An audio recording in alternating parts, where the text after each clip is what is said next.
2020, nous allons commencer à donner aux missions. Alléluia.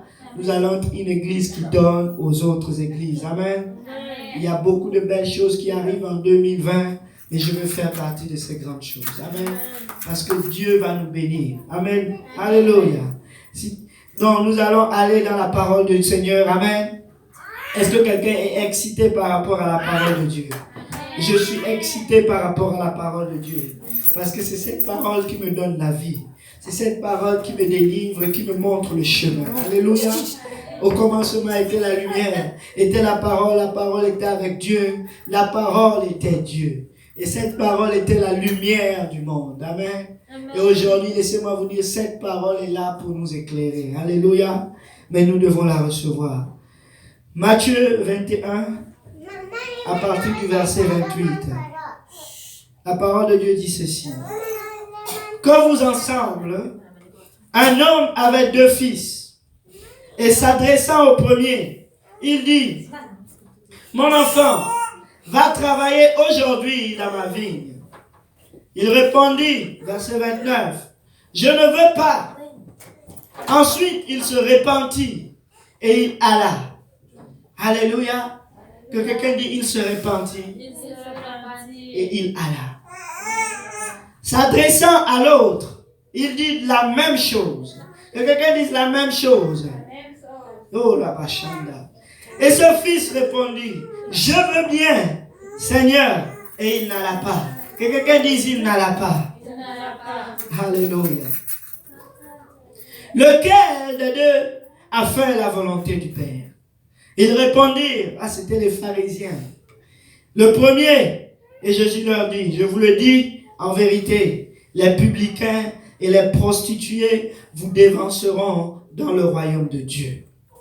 Car Jean est venu à vous dans la voie de la justice et vous n'avez pas cru en lui. Mais les publicains et les prostituées ont cru en lui. Et vous qui avez vu cela, vous ne vous êtes pas ensuite repentis pour croire en lui. Alléluia. Avec l'aide du Seigneur, j'aimerais apporter ce message. Le péché qui va perdre l'âme du chrétien. Alléluia. En 2020, le Seigneur nous demande de nous repentir. Il y a un péché que nous, enfants de Dieu, nous commettons. Et c'est ce qui va nous perdre. Alléluia. Si on peut prier tous ensemble. Éternel Père, ta parole est vérité, ta parole est vie. Éternel, peu importe la dureté de ta parole, Père éternel, ton désir est de nous rapprocher de toi. Tu ne désires pas, Père éternel, Papa, que l'homme meure, mais qu'il vive éternellement dans ta présence.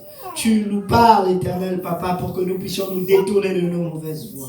Nous prions maintenant que ton esprit éternel, Papa, descende dans ce lieu et remplisse l'atmosphère. Prends possession de mes lèvres d'argile, Papa, que j'annonce ta parole avec vérité et avec zèle, éternel Père. Je prie, oh Dieu, Papa, que tu ouvres les oreilles de ton peuple et que tu leur donnes un cœur, Père éternel, qui reçoit cette parole. Je prie, éternel des armées, Papa, que tu prépares une terre fertile dans nos cœurs, que nous puissions recevoir cette parole, Papa. Oh, que cette parole n'entre point dans nos oreilles, Papa, et qu'elle sorte de l'autre côté, Seigneur. Nous voulons qu'elle soit inscrite sur les tables de nos cœurs et que cela nous apporte à la repentance, Papa. Aie pitié de ton peuple. Nous prions que tout esprit, Père éternel, de distraction soit brisé et retourné dans les abîmes au nom de Jésus. Nous réclamons, Père éternel, un esprit, Papa, de crainte, que cela nous saisisse maintenant. Que quelqu'un dise, c'est dans le nom de Jésus. Est-ce qu'on peut battre encore les mains pour le Seigneur? Alléluia, Jésus.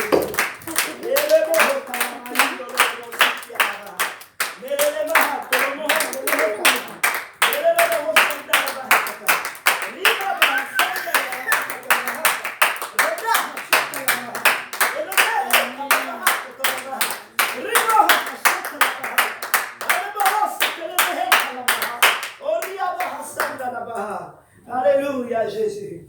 Vous pouvez vous asseoir dans la présence du Seigneur. Alléluia. Amen. Gloire au nom de Jésus. Le péché qui va perdre l'âme du chrétien. Amen. Vous savez, dans la parole de Dieu, il y a des péchés que nous allons commettre et ces péchés vont nous conduire en enfer. Amen. La parole de Dieu dit, tu ne dois pas mentir. Tu ne dois pas voler. Tu ne dois pas tuer. Amen. Est-ce qu'il y a des personnes qui tuent ici? Alléluia. Personne ne tue. Amen. Mais laissez-moi vous dire, tuer c'est grave. Alléluia. Et c'est dangereux. Un chrétien ne pense pas tuer quelqu'un. Alléluia. Parce qu'il se dit être chrétien. Est-ce qu'il y a quelqu'un qui a envie de tuer quelqu'un ici? Non. Personne. Alléluia. Mais laissez-moi vous dire, le mensonge est aussi grave que tuer quelqu'un. Alléluia. Laissez-moi vous dire, il n'y a pas de grand ou de petit péché devant l'Éternel. Le péché est le péché. Alléluia. Le Seigneur vient pour juger les pécheurs. Mais laissez-moi vous dire, notre Dieu est allé à la croix pour nous pardonner de tous nos péchés. Alléluia. Il a dit, si vous confessez vos péchés, il est juste et bon pour nous pardonner du péché et pour nous purifier de toute iniquité. Alléluia. Voici ce que notre Dieu est capable de faire. Notre Dieu n'est pas venu pour nous juger ou pour nous condamner, mais il veut que nous puissions nous détourner de la mauvaise voie. Il veut que nous puissions nous détourner du péché. Mais quel est ce péché, Seigneur, que moi qui suis chrétien, je commets, qui va faire perdre mon âme? Est-ce que tu as déjà pensé que tu peux perdre ton âme? Alléluia. Nous sommes ici assis à l'église, mais nous pouvons perdre notre âme. La parole de Dieu a dit, Dieu a envoyé son Fils, non pour juger le monde, mais pour que le monde puisse avoir la vie en lui, et la vie en abondance. Alléluia. Jésus est allé à la croix pour que nous puissions avoir la vie. Alléluia. Est-ce que quelqu'un est content qu'il y a un Dieu qui est mort pour nous? Alléluia. Est-ce que tu es content que Jésus a payé le prix pour toi? Alléluia. Dans le temps passé, on donnait des animaux en sacrifice pour le pardon de nos péchés, pour l'expiation du péché. Mais Jésus a dit, cela n'enlève pas les péchés du monde, mais moi je vais me donner moi-même. Je vais pouvoir moi-même et je vais aller à la croix. Alléluia. Amen. Le Seigneur a pourvu lui-même. Il s'est créé une chair et il a dit, c'est mon fils bien-aimé. Il souffrira pour moi parce que en lui, le monde sera sauvé. Jésus veut dire le salut de Dieu. Alléluia. Si tu as Jésus, tu as le salut. Amen. Alléluia. Mais laissez-moi vous dire ceci. Néanmoins, si tu obéis à l'évangile, qui est cette bonne nouvelle, alléluia, Christ est mort pour nous. Alléluia. Selon les Écritures, Christ a été enseveli et il est ressuscité selon les Écritures. Amen. Mais laisse-moi te dire, si tu te répands de tes péchés, tu meurs à ta volonté propre et tu vas vivre pour Christ à nouveau. Amen. Lorsque tu rentres dans les eaux du baptême et que le nom de Jésus-Christ est invoqué sur toi, le sang de Jésus te lave et te purifie de toute iniquité. Alléluia. Quand tu reçois le nom du Saint-Esprit, avec évidence du parlant en d'autres langues, l'Éternel scelle le salut dans ta vie. Et là, maintenant, tu lui appartiens. Et tu es son enfant. Alléluia. Qu'est-ce que quelqu'un est content de cet évangile facile? Amen. On ne te demande ni or ni argent. On ne te demande pas de marcher jusqu'à Montréal à pied.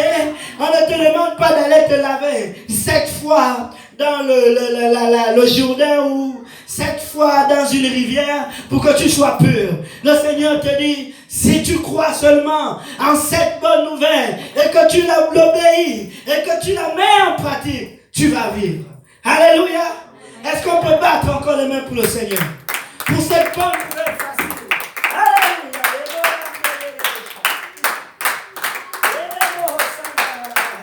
Alléluia, Jésus. Le Seigneur a dit, il va ouvrir un chemin facile. Alléluia. Où tout le monde va rentrer dans ce chemin. Et même celui qui est fou ne va jamais se tromper. Alléluia. C'est tellement facile pour être sauvé. Mais le Seigneur dit ceci. Grand est le chemin de la perdition, mais étroit et petit le chemin qui mène vers la vie éternelle. Beaucoup de monde choisissent le chemin difficile, facile, mais peu trouvent le chemin qui mène vers la vie éternelle. Nous sommes chrétiens. Alléluia. Est-ce que quelqu'un est chrétien ici? Moi, je suis chrétien. Mais être chrétien, ça veut dire quelqu'un qui suit Christ. Alléluia. Et voici le Seigneur parlait aux pharisiens et aux sadducéens. Ils étaient dans la maison de Dieu. Ils étaient dans le temple en train de vendre. Le Seigneur a dit, ma maison sera appelée une maison de prière. Alléluia. Ma maison ne sera pas une maison d'échange.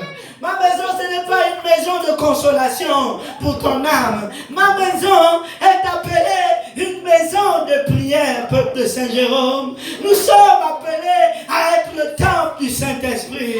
Nous sommes appelés à être cette maison de prière. Alléluia. Nous devons nous dépouiller de nous-mêmes pour faire la volonté du Seigneur. Et là, il leur donne une parabole. Que vous en semble-t-il? Un homme avec 2 fils. En d'autres termes, ce sont les enfants de Dieu dans la maison de Dieu. Alléluia. Vous tous qui avez revêtu le nom de Jésus-Christ, vous êtes ses fils. Vous tous qui avez cru, Dieu vous a donné le pouvoir de devenir enfants de Dieu. Alléluia. Amen. Maintenant que nous sommes enfants de Dieu, voici ce que notre Père nous dit. Un homme avait 2 fils. Et s'adressant au premier, il dit, mon enfant va travailler aujourd'hui dans ma vigne. Alléluia. Le Seigneur ne nous a pas appelés à être seulement des enfants. Alléluia. Mais il nous a appelés à être des enfants obéissants. Amen. Est-ce que quelqu'un peut dire Alléluia?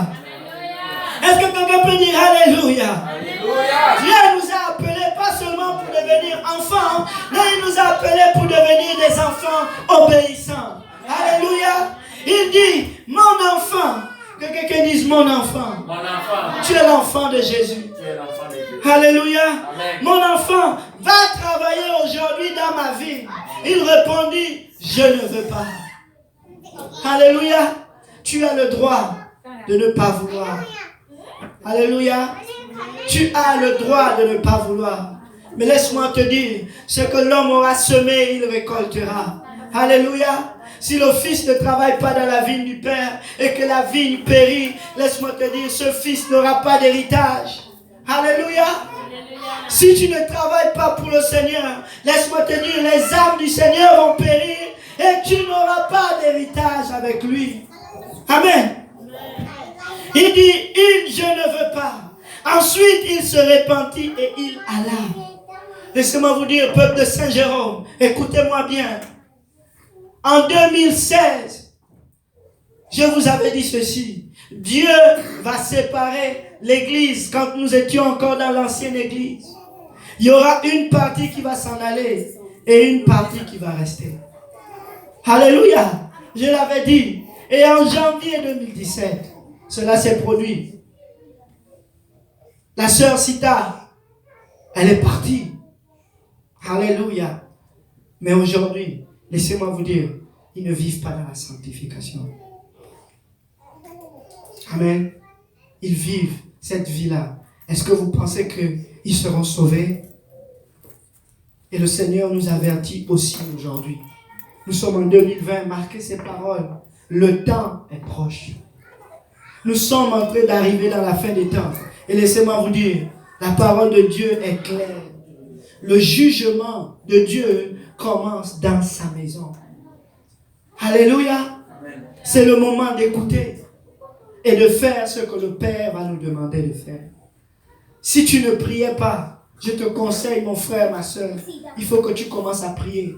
Parce que, laisse-moi te dire, en 2019, Dieu va faire encore un nettoyage. Et ici même à Saint-Jérôme, je vous le dis, il va faire ce nettoyage-là. Si ton cœur n'est pas droit avec lui, c'est le moment de mettre ton cœur droit avec lui.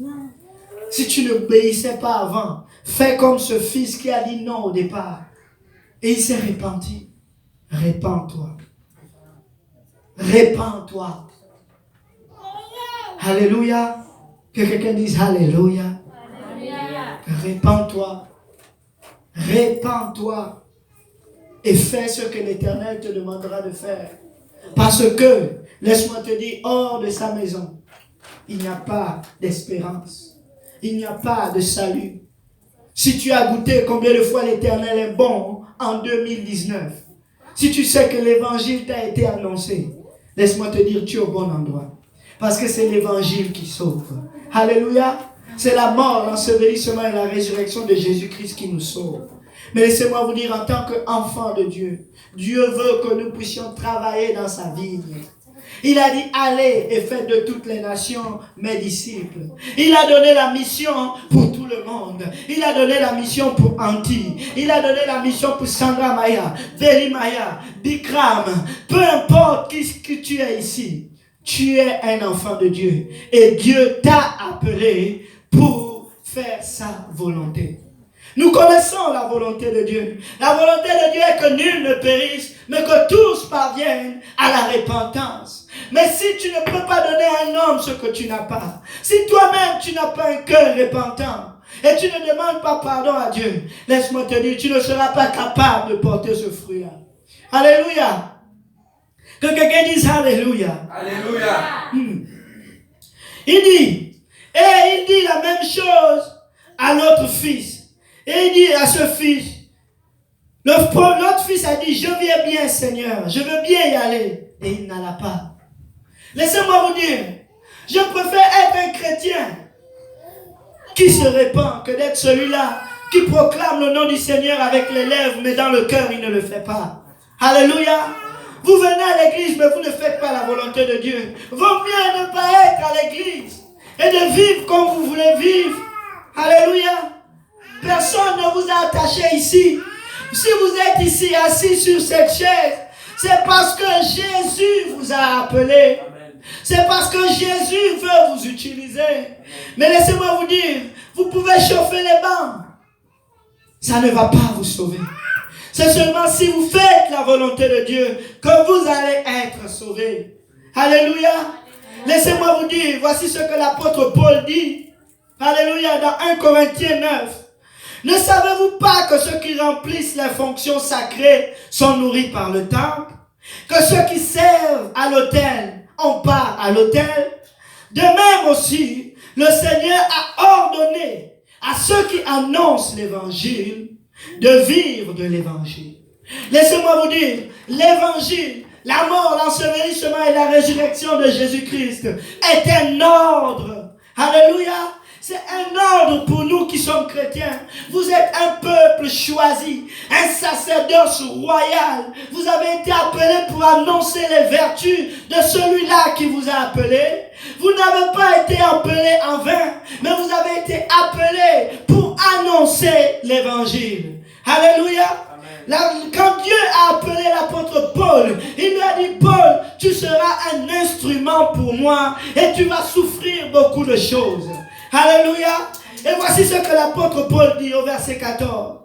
De même aussi, le Seigneur a ordonné à ceux qui annoncent l'évangile de vivre de l'évangile. Verset 15. Pour moi, que quelqu'un dise pour moi. Je n'ai usé d'aucun de ces droits et ce n'est pas afin de le réclamer en ma faveur que j'écris ainsi. En d'autres termes, il était en train de dire aux Corinthiens, je suis appelé à annoncer l'évangile. Et vous êtes supposé me donner le fruit de votre travail parce que je travaille pour vous. Mais néanmoins, je vais travailler pour moi-même.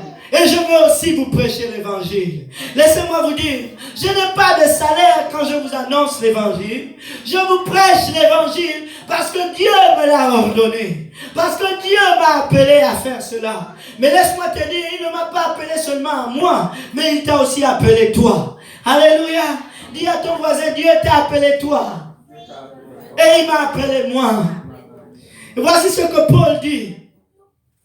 Il dit, pour moi, j'ai usé d'aucun de ses droits, et ce n'est pas afin de le réclamer en ma faveur que j'écris ainsi. Car j'aimerais mieux mourir que de me laisser enlever ce sujet de gloire. Verset 16. Il dit, si j'annonce l'évangile, ce n'est pas pour moi un sujet de gloire. Si je vous prêche la bonne nouvelle ici à Saint-Jérôme, ce n'est pas pour moi un sujet de gloire. Alléluia. Car la nécessité m'en est imposée. En d'autres termes, annoncer l'évangile est obligatoire. Obligatoire. Dis à ton voisin, c'est obligatoire. C'est obligatoire. Prêcher la bonne nouvelle, c'est obligatoire, peuple de Saint-Jérôme. Ce n'est pas un choix. Tu ne prêches pas l'évangile, tu es hors du salut. Tu prêches l'évangile, tu vas être sauvé. Alléluia. Alléluia. Vous n'avez pas encore compris. Il dit, si j'annonce l'évangile, ce n'est pas pour moi un sujet de gloire. Car la nécessité est imposée. Et malheur à moi, si je n'annonce pas l'évangile. Il dit malheur à lui. Et pourtant il est baptisé au nom de Jésus. Il a vu le Seigneur Jésus face à face. Mais il dit malheur à lui s'il n'annonce pas l'évangile. Pourquoi malheur à lui? Parce que Dieu le lui a ordonné. Et il ne l'a pas fait. Ça veut dire qu'il n'a pas fait la volonté de Dieu. Est-ce que vous vous rappelez de l'homme riche? Il est venu dire au Seigneur, que faut-il faire pour que je puisse rentrer dans le royaume des cieux? Dieu lui a dit ceci, pour que tu rentres dans le royaume des cieux, obéis à mes commandements. Amen. Alléluia. Amen. En d'autres termes, si tu veux être sauvé, comme dans Jean 3:3 le dit, quand Nicodème est venu voir le Seigneur Jésus-Christ, il a dit, si un homme est né de nouveau, il ne peut rentrer dans le royaume des cieux. Alléluia. Et comment un homme peut-il être de nouveau s'il est déjà vieux? Rentrera-t-il dans le sein de sa mère? Il lui a dit non, non, non. Si un homme n'est né d'eau et d'esprit, il ne peut voir ni entrer dans ce royaume-là. Alléluia. Et là, oui, j'ai obéi à cet évangile. Oui, j'ai obéi à cette volonté-là. Mais laissez-moi vous dire, cela ne s'arrête pas là. Ça ne s'arrête pas là. Paul avait obéi. Mais il dit malheur à lui s'il ne prêche pas l'évangile. Parce que cela lui a été imposé. Malheur à nous, si nous ne prêchons pas l'évangile, l'Éternel va nous sortir de sa maison. Malheur à nous, si nous ne vivons pas selon cet évangile. Il dit, frère, à 1 Corinthiens 15, je vous rappelle, frère, l'évangile que je vous ai annoncé, que j'ai moi-même aussi reçu, que vous avez reçu et que vous devez garder, car sinon, vous auriez cru en vain. Alléluia. Si tu crois que l'évangile sauve, laisse-moi que tu gardes l'évangile et prêche l'évangile. Si tu ne prêches pas l'évangile, laisse-moi te dire, tu crois en vain. Tu viens à l'église en vain. Tu viens dans la maison de Dieu en vain. En d'autres termes, tu viens juste remplir l'église. Alléluia. Dieu ne vient pas chercher les gens qui remplissent l'église. Il vient chercher des vierges sages, des vierges qui prient, des vierges qui font la volonté de Dieu, des vierges qui vendent de l'huile. Il vient chercher ceux-là qui ont de l'huile dans la lampe et qui ont de l'huile dans le vase. Alléluia. Il vient chercher ceux-là qui veulent aller au ciel et qui travaillent pour y aller. Le royaume des cieux appartient aux violents. Seulement ceux-là qui sont violents vont s'en emparer. Ça veut dire qu'il y a un travail à faire si tu veux aller au ciel. Ce n'est pas seulement le dimanche. Laisse-moi te dire, venir dimanche à l'église, reçois cela, marque cela dans ton calendrier, tu iras en enfer. Pareil. Alléluia. Si tu ne prêches pas l'évangile, l'enfer est ta maison. Si tu ne fais pas la volonté de Dieu, l'enfer est ta maison. Alléluia. Amen. C'est la vérité. Samuel le dit. 1 Samuel 12, verset 22. Il dit, l'Éternel n'abandonnera point son peuple à cause de son grand nom. Laissez-moi vous dire, Dieu ne veut pas que quelqu'un périsse dans cette ville à cause de son grand nom. Il a versé le sang pour toi, pour moi et pour tous ceux qu'il va appeler. Mais laisse-moi te dire, si tu ne deviens pas les pieds de Jésus, tu vas périr. Alléluia. Et il le dit ainsi, le peuple d'Israël avait décidé de demander un roi. Alléluia. Et Samuel leur dit, n'abandonnez pas l'Éternel parce que c'est Dieu qui est votre roi. Mais ils ont dit, on veut un roi. Et il a dit, ok. Dieu lui a dit, donne-leur un roi. Laissez-moi vous dire, le peuple a choisi de devenir ce qu'ils sont. Mais malheur à nous si on ne leur annonce pas l'évangile. Parce que Dieu veut toucher leur cœur. Dieu est un Dieu de miséricorde. Il désire que nul ne périsse, mais que tous parviennent à la repentance. C'est le désir de Dieu que les âmes soient sauvées. Que son désir devienne notre désir. Que sa volonté devienne notre volonté. Alléluia. Et Samuel dit ceci, au verset 23. Loin de moi aussi de pécher contre l'Éternel. Loin de moi de pécher contre l'Éternel. de cesser de prier pour vous. Je vous enseignerai le bon et le droit chemin. Pour un peuple rebelle, Samuel dit, si je ne prie plus pour vous, je suis en train de pécher contre Dieu. Si je n'annonce pas l'évangile, je suis en train de pécher contre Dieu. Si tu ne fais pas la volonté de Dieu, tu pèches contre Dieu. Samuel était un serviteur de l'Éternel. Ce n'est pas Samuel qui a décidé de désobéir. Mais Dieu a dit, tu as la responsabilité d'annoncer l'évangile. Alléluia. Amen. Si tu n'annonces pas l'évangile en 2020, marque-le dans ton calendrier. 2020, le jugement de l'Éternel commence ici. Je vous le dis et je l'ai déjà dit. Ça va se passer. Comme ça s'est déjà passé. Et laissez-moi vous dire, nous sommes en train d'attendre un grand réveil. Mais laissez-moi vous dire, quand le réveil commence, Dieu commence par sa maison. Alléluia. Dieu commence par sa maison. Craignez seulement. Il dit, je vous enseignerai le bon et le droit chemin. Craignez seulement l'Éternel et servez-le fidèlement de tout votre cœur, car voyez quelle puissance il a déployée parmi vous. Craignez l'Éternel, peuple de Saint-Jérôme. Craignez l'Éternel. Alléluia. Craignez l'Éternel. Le fait de ne pas prier est déjà un péché. Quand la maison de Dieu est ouverte pour la prière, vous qui ne venez pas prier, vous êtes en train de pécher contre l'Éternel. Le Seigneur dit quand vous priez, il ne dit pas si vous priez. Alléluia. Dieu s'attend à ce qu'on prie. Quand vous allez vous retrouver devant le... Pourquoi y a-t-il un jugement alors que nous sommes baptisés au nom de Jésus? Est-ce que vous avez déjà pensé à cela? Pourquoi y a-t-il un trône de jugement? Alléluia. Il a dit, si tu es baptisé au nom de Jésus, tu seras sauvé. Tu n'es pas encore sauvé. Alléluia. Il y a des choses à faire pour être sauvé. Il a dit, à vous qui avez beaucoup reçu, on vous demandera beaucoup. Que faites-vous de cette parole que vous recevez chaque dimanche? Que faites-vous de cette bonne nouvelle que vous recevez chaque dimanche? Laissez-moi vous dire, un peuple qui ne marche pas selon la volonté de Dieu, Dieu va l'enlever de sa maison. Dieu va le sortir. Et laissez-moi vous dire, si tu as goûté que l'Éternel était bon, il n'y a pas de deuxième repentance pour toi. Parce que tu auras foulé le sang de Jésus en vain. Lorsque tu reçois cette bonne nouvelle et tu n'en fais pas cas. Il a dit, Dieu récolte où il n'a pas moissonné. Ce que Dieu met en toi, c'est parce qu'il s'attend à recevoir quelque chose de toi. Il s'attend à recevoir du fruit venant de toi. Si tu ne produis pas ce fruit, il dit, je coupe l'arbre, je le jette dehors et il sèche. Je vous le dis, regardez bien les bancs de cette église.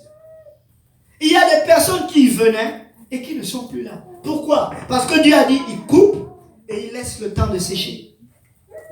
Et c'est comme ça qu'un chrétien qui ne fait pas la volonté de Dieu, qui est d'annoncer l'évangile, dans les derniers temps, Dieu va le retrancher. Il va refroidir son cœur. Il ne va pas non seulement refroidir son cœur, mais il va endurcir son cœur. Il va le vomir, comme il le dit, si tu es ni chaud ni froid, je te vomirai. Il va le vomir. Ça veut dire il te rejette. Il te renvoie dans tes désirs reprouvés. C'est pour cela que vous voyez les gens rétrograder. Ils rétrogradent pourquoi? Car le chien est retourné à ses vomissures. Pourquoi il retourne? C'est parce que Dieu va l'aveugler. Il voyait, mais Dieu dit tu ne vois plus. Il connaissait la parole, mais Dieu dit tu ne connais plus. Il ferme les yeux. Il ferme son cœur. Et Esaïe le dit, jusqu'à quand? Jérémie le dit, jusqu'à quand, Seigneur, endurciras-tu ce peuple? Laissez-moi vous dire, le Seigneur va vous endurcir si vous ne faites pas, si vous ne prenez pas garde à cette parole. Alléluia. Romains 12, 1 dit ceci. Je vous exhorte donc, frères, Saint Jérôme, peuple de Dieu, dans la maison de Dieu, je vous exhorte donc, mes frères, par les compassions de Dieu, à offrir vos corps comme un sacrifice vivant, saint, agréable à Dieu, ce qui sera de votre part un culte raisonnable. Venir le dimanche à l'église, écouter la parole de Dieu n'est pas un culte raisonnable à Dieu. Le culte qui est raisonnable à Dieu, c'est de dire, Seigneur, me voici. Fais de moi ce que tu veux. Envoie-moi où tu veux. Que veux-tu que je fasse pour toi? Chercher la volonté de Dieu, c'est connaître Dieu. Le Seigneur Jésus vient pour juger. Premièrement, ceux qui ne connaissent pas Dieu et ceux qui n'auront pas obéi à l'évangile de notre Seigneur Jésus-Christ. Tu peux avoir obéi à l'évangile, mais si tu ne connais pas la volonté de Dieu, tu fais partie de ceux-là qui vont recevoir le jugement. Alléluia. Le jugement commence dans la maison de Dieu. Pourquoi le jugement commence dans la maison? Le jugement commence dans la maison parce que il y a le péché dans la maison. Il y a le péché dans la maison de Dieu. Et le péché du chrétien, ce n'est pas parce qu'il ment tous les jours, ce n'est pas parce qu'il fait des meurtres tous les jours, ce n'est pas parce qu'il tue tous les jours, mais c'est parce qu'il ne veut pas faire la volonté de Dieu. Alléluia. Vous pouvez ne pas mentir, ne pas voler. Gloire à Dieu. Dieu a dit au fils, à cet homme riche, maintenant que tu as obéi à tous mes commandements, voilà ce que je te demande. Abandonne tout ce que tu as et suis-moi. En d'autres termes, offre ton corps maintenant en sacrifice vivant pour l'Éternel. Et là maintenant, tu vas aller au ciel. On aurait pu penser que c'était assez de connaître la loi, c'était assez d'obéir à l'évangile. Loin de là, l'Éternel attend que tu lui donnes ton cœur entier, que tu lui donnes tes pensées et que tu lui donnes ta vie. Il dit, voici comment vous devez prier. Notre Père qui es aux cieux, que ton règne vienne, que ta volonté soit faite. Avant même de demander quelque chose qui nous appartient, c'est la face de Dieu que nous devons chercher. Avant même de demander le pardon de nos péchés, c'est la volonté de Dieu que nous devons chercher. Alléluia, il dit, si mon peuple, sur qui est invoqué mon nom, s'il s'humilie, en d'autres termes, s'il abandonne sa vie et qu'il décide de se la soumettre, comme Jésus, qui était rempli de l'Esprit de Dieu, il s'est humilié jusqu'à la mort, jusqu'à la mort de la croix. Vous portez la gloire de Dieu à l'intérieur de vous, mais il faut vous humilier jusqu'à la mort de votre volonté pour porter votre croix et le suivre. Si vous ne portez pas votre croix et que vous ne le suiviez pas, peuple de Saint-Jérôme, marquez-le sur un calendrier, frère on l'a dit, vous allez périr et vous n'allez pas être sauvés. Alléluia. On ne va pas se cacher. On ne sert pas Dieu. On ne sert pas Dieu. On ne le sert pas. À Saint-Jérôme, on ne le sert pas. Dimanche, à l'église, tu ne le sers pas. Mon frère, ma soeur, si tu penses que tu vas être sauvé, loin de moi de ne pas te le dire, tu iras en enfer. À toi de prendre cette parole comme un avertissement cette nouvelle année. J'aurais pu prêcher autre chose, mais Dieu m'a dit, tu prêches ça. Le péché qui va faire périr les âmes de mon peuple.